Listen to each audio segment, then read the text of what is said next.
உனக்குள்ள ஒரு போலி மீனா இருக்கிறா.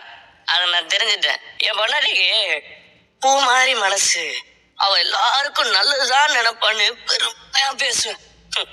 ஆனா அந்த பூக்கு நடுவுல முள்ளும் இருக்குதுன்னு நல்லா தெரிஞ்சிருச்சுல. விடுங்க, வாங்க சாப்பிடலாம். விடு, இனிமே உன்ட்ட பேசி பிரயோஜனமே இல்லை. நான் குத்து வச்சது அவ்வளவுதான். புருஷன் பேச கேட்காத பொண்டாடி தான் எனக்கு வரணும்னு இந்த ஆண்டவன் தலையில எழுதிட்டான். அதை யாரும் என்ன பண்ண முடியும்? எதுக்குமே எனக்கு ஃபோன் பண்ணி கூப்பிட்டீங்க? நீ நிம்மதியா தூங்குற, என்னால தூங்க முடியல. மெதுவா பேசுங்க. மத்தவக்கு கேட்ட போது அவர் மேல தூங்க போயிட்டாரு. சரி, என்ன விஷயம் சொல்லுங்க. இன்னைக்கு அவர் என்ன ஒரு இடத்துக்கு கூட்டு போனாரு. அது எங்க தெரியுமா? எங்க? கிருஷ்ண தத்தெடுக்க போறோம்னு சொல்லி ஒரு குழந்தைகள் காப்பகத்துக்கு கூட்டு போயிட்டாரு. என்ன மீனா சொல்றீங்க? பயப்படாத, நான் அதெல்லாம் வேண்டான்னு சொல்லிட்டேன். தயவு செஞ்சு கேக்குறேன், இப்பவும் வாயை மூடிட்டு இருக்காத, ஏதாவது செய்ய. மீனா, உங்க சிச்சுவேஷன் எனக்கு புரியுது. நீங்க எனக்கு ரொம்ப பெரிய ஹெல்ப் பண்ணிக்கிட்டு இருக்கீங்க.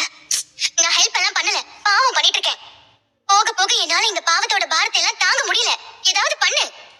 கொஞ்சம் அட்ஜஸ்ட் பண்ணிக்கோங்க மீனா. என்னால உங்களுக்கு கஷ்டம் வரக்கூடாதுன்னு தான் நானும் நினைக்கிறேன். அதனால நானுமே ரொம்ப குழம்பி போயிருக்கேன். கொஞ்சம் பொறுமையா இருங்க ப்ளீஸ்.